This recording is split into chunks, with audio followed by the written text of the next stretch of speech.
अब तक आपने देखा कि भैरव, नंदी एक रात के लिए राघव के दोस्त उमेश और सुधा के घर ठहरते हैं। दूसरे दिन सुबह बिलासपुर के रास्ते पर नंदी भैरव को बताती है कि उसे भी 2 लाल आंखें दिखी। भैरव अपनी मां का दिया हुआ खंजर लेने वापस उमेश के घर जाता है और देखता है कि वहां सब कुछ जल के राख हो गया है, पर सुधा जिंदा थी। भैरव अपने चाकू से उसका पेट फाड़कर बच्चे को बचा लेता है। सुधा मर जाती है। अब आगे। भैरव जब बिलासपुर पहुंचा तो उसके कपड़े खून से सने थे। राघव नंदी को लिए उसका गांव के बाहर ही इंतजार कर रहा था, पर उसकी ये हालत देखकर राघव घबरा गया। ये सब क्या है भैरव? इतना खून, और ये बच्ची किसकी है? भैरव की आंखों में अब तक आंसू थे। उसने भरे हुए गले से कहा, उमेश और सुधा अब दुनिया में नहीं रहे। किसी ने उनके घर पर हमला कर दिया था। मैं जब पहुंचा तो उमेश पूरी तरह से जल चुका था, पर सुधा जिंदा थी। उसने मुझसे बच्चे की जान बचाने के लिए कहा। सुधा के पास वक्त नहीं था और मेरे पास और कोई रास्ता नहीं था। राघव एक गहरी सोच में पड़ गया। भैरव को लगा कि शायद राघव सवाल करेगा। आखिर वो राघव के लिए एक अजनबी ही था। राघव के चेहरे पर दुख के भाव तो थे, पर हैरान नहीं था। भैरव को ये बात कुछ अजीब लगी, पर उसने ज्यादा कुछ कहा नहीं। उसने भैरव से बच्ची को ले लिया और वो लोग बिलासपुर महल की तरफ बढ़े।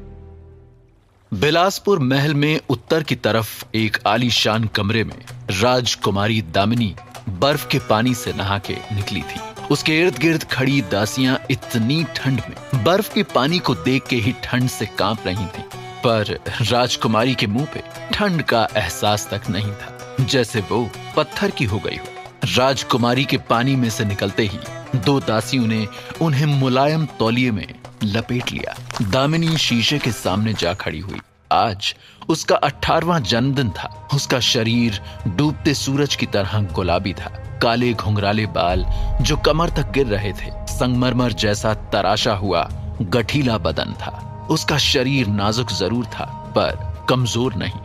उसके शरीर में वो चमक थी जो योद्धाओं के शरीर में होती है। पतली कमर, सख्त पेट, चौकोर मजबूत कंधे, भरी हुई छाती, पतले पर लचीले हाथ पैर, सुराही सी गर्दन और उसके ऊपर 2 नीली आंखें, जैसे बर्फ जमी हुई झील जिसमें एक बार कोई गिर जाए तो फिर हमेशा के लिए फंस जाए।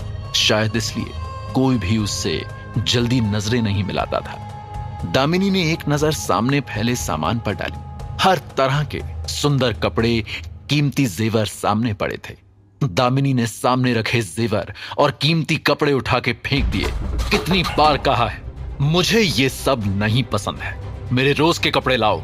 दासियां आवाज भर से ही कांप गईं। राजकुमारी तैयार हो गईं। आवाज वसुंधरा की थी, छोटी रानी सा, यानी दामिनी की सौतेली मां। कमरे में सन्नाटा छा गया। दामिनी बिलासपुर राजा की पहली पत्नी की बेटी थी। उसके पैदा होते ही उसकी मां चल बसी थी। फिर राजा ने वसुंधरा से शादी की और उनसे उनका एक बेटा भी था, कुंवर शिवराज। वसुंधरा ने दामिनी को बेटी की तरह चाहा था। मां, फिर यही गहने कपड़े, आप जानती हैं मुझे सजना सवरना पसंद नहीं। हम जानते हैं राजकुमारी कि आपको ये सब नहीं पसंद, पर मत भूलिए कि आप बिलासपुर की राजकुमारी हैं। और फिर आपके पिता राजा साहब आपका नीचे जश्न में इंतजार कर रहे हैं। अगर आप पूरे साज श्रृंगार के साथ नहीं गईं तो उन्हें कितना बुरा लगेगा। अपने पिता का नाम आते ही राजकुमारी शीशे के सामने बैठ गई। वसुंधरा ने दासियों को इशारा किया और वो लोग डरते हुए राजकुमारी को सजाने लगे। कुछ ही मिनटों में दामिनी की खूबसूरती में उसकी दासियों ने 4 चांद लगा दिए। छोटी रानी मां ने अपनी आंख से काजल निकाल के दामिनी के कान के पीछे काला टीका लगा दिया। भगवान बुरी नजर से बचाए। आइए जश्न की तरफ चलते हैं। इधर भैरव और राघव भी महल के अंदर पहुंच चुके थे। इतना बड़ा महल नंदी ने सपने में भी नहीं देखा था। वो महल देख के उचक पड़ी। उनके पहुंचते ही राघव के मामा जी भवानी सिंह, जो राजा की सुरक्षा देखते थे, उन्हें अंदर लेकर गए। बड़ी बड़ी शीशे की खिड़कियां जिनसे पूरा गांव साफ दिख रहा था। लंबे लंबे मखमल के पर्दे, मोटे गद्देदार कालीन से होते हुए भैरव और राघव नंदी के साथ राजा के पास पहुंचे। राजा ने सीधे राघव से बात की। भवानी ने तुम्हारी बहुत तारीफ की है। हमें उम्मीद है कि जिस काम के लिए तुम यहां आए हो उसे पूरा करो, लेकिन याद रहे यह बात इस कमरे से बाहर नहीं जानी चाहिए। आज राजकुमारी की सालगिरह का जश्न है। आज तुम लोग खाओ पियो आराम करो, पर कल से काम पर लग जाओ। हम गांव की और बर्बादी नहीं देख सकते। राजा ने अपनी बात खत्म की। राघव ने सर झुकाकर प्रणाम किया तो भैरव और नंदी ने भी हाथ जोड़ के सर झुका दिया। राघव ने फिर आगे बढ़कर धोती में लिपटी सुधा की बेटी को राजा के पैरों में रख दिया। अब तक राघव चुपचाप राजा की बात सुन रहा था। पहली बार उसने बोला, आप ही के गांव की बेटी है। इसके माँ बाप आज सुबह मारे गए। अब आपके सिवा इसका कोई नहीं है। कृपा करें, और मेरा काम शुरू हो चुका है। आप चिंता ना करें। राजा ने भवानी को इशारा किया। भवानी ने पैरों में रखी बच्ची को उठाया और भैरव, नंदी और राघव को लेकर बाहर आ गया। भवानी ने विद्या नाम की एक औरत को बच्ची सौंप दी। नंदी ने रस्ते भर उस बच्ची का पूरा ध्यान रखा था, यहां तक कि उसने अपनी शॉल भी उतार के उस छोटी सी बच्ची पर लपेट दी थी ताकि उसे ठंड न लगे। कुछ ही देर में नंदी का जैसे उस बच्ची से गहरा नाता बन गया था। उसे इस तरह से अनजान औरत के हाथों में देख नंदी परेशान हो गई। गौरव को भी बच्ची से अलग होना कुछ अजीब लगा। उसे सुधा ने जिस तरह से बच्ची सौंपी थी, उसे ऐसा लगने लगा था कि अब उस बच्ची की जिम्मेदारी उसके ऊपर है। भवानी ने मुस्कुराते हुए कहा, चिंता मत करो, उसका पूरा ख्याल रखा जाएगा। नवजात बच्चे को मजबूत हाथों की नहीं, मां के दूध की जरूरत होती है। फिर तुम लोग जब चाहो उस बच्ची से मिल सकते हो। वो यहीं महल में रहेगी। भैरव, नंदी और राघव को 2 मंजिला हवेली के ऊपर वाले कमरे में ठहराया गया। नंदी ने पेट भर फल खाए और जैसे ही बिस्तर पे लेटी, उसे गहरी नींद आ गई। भैरव के दिमाग में राजा की कही हुई बातें घूम रही थी, पर उसने राघव से कोई भी सवाल नहीं किया। कुछ पूछोगे नहीं? राघव ने जैसे उसका दिमाग पढ़ लिया था। कुछ बताने वाला होगा तो तुम खुद ही बता दोगे, है ना? भैरव ने जवाब के बदले सवाल किया। बिलासपुर में पिछले 18 सालों से रहस्यमयी मौतें हो रही हैं। कोई नहीं जानता कि क्यों और कैसे। बस अचानक किसी की लाश मिलती है। गांव में अजीब सा भय बस गया है।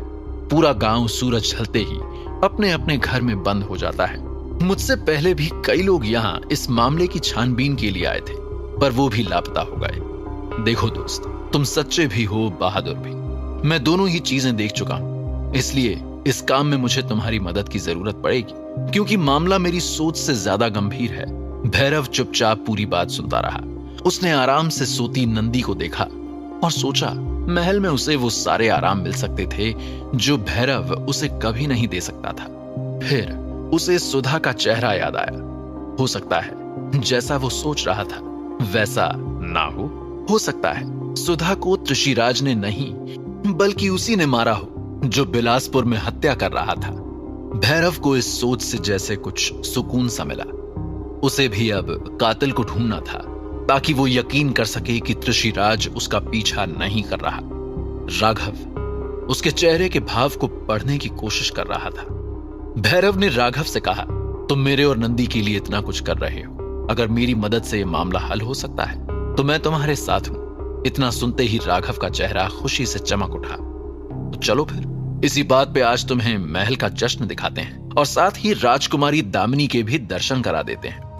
हाय, कसम से दुनिया की सबसे सुंदर लड़की है, बस उसकी आंखों में मत देखना। कहते हैं जिसने उसकी आंखों में देखा वो तो गया। राघव ने हाथों से मरने का इशारा किया। महल से कुछ दूर पहाड़ी के पास रात के अंधेरे में एक आदमी चला जा रहा था। घास में उसके पैर सर सर की आवाज कर रहे थे। उसने एक बीड़ी सुलगाई और कश मारा।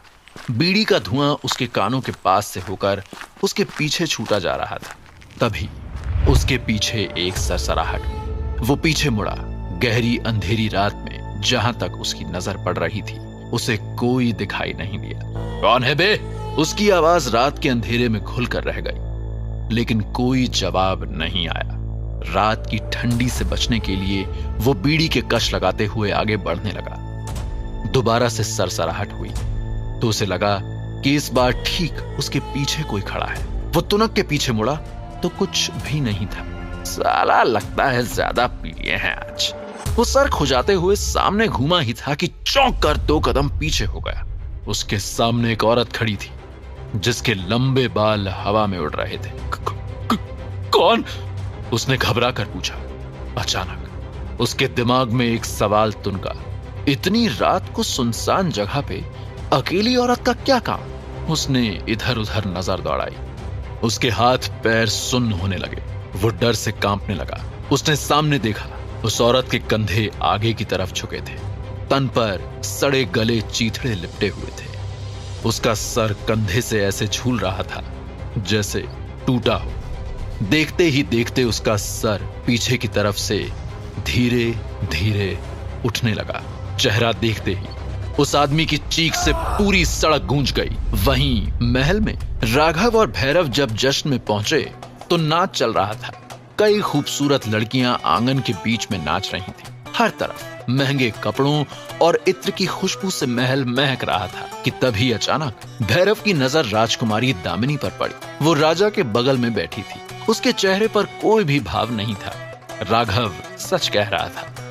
भैरव ने आज तक इतनी सुंदर लड़की पहले कभी नहीं देखी थी। लोगों की भीड़ से होते हुए अचानक दामिनी की नजर सीधे भैरव से मिली। भैरव जम गया। कुछ देर वो दोनों जश्न की चकाचौंध से जैसे कहीं दूर पहुंच गए थे। भैरव चाहकर भी राजकुमारी के चेहरे से अपनी नजर हटा नहीं पा रहा था। उन बर्फीली आंखों ने जैसे उसे अपने अंदर कैद कर लिया था कि तभी महल के मुख्य द्वार से एक बुढ़िया भागती हुई अंदर घुसी। बिखरे बाल, फटी पुरानी साड़ी देखने में बिल्कुल पागल लग रही थी। एक और मौत, एक और की बलि, वो सबको मार देगी, वो सबको मार देगी, कोई नहीं बचेगा, तुम सब मरोगे। सिपाही अब बुढ़िया को दोनों तरफ से पकड़कर महल से बाहर खींच कर ले जा रहे थे।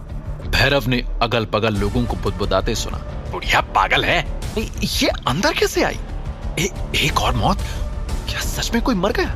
बुढ़िया झूठ नहीं बोलती। भैरव की नजर ऊपर मंच पर गई तो राजकुमारी दामिनी गायब थी। क्या सुधा और उमेश को त्रिशिराज ने मारा था या कोई और है जो बिलासपुर की हत्या के पीछे है?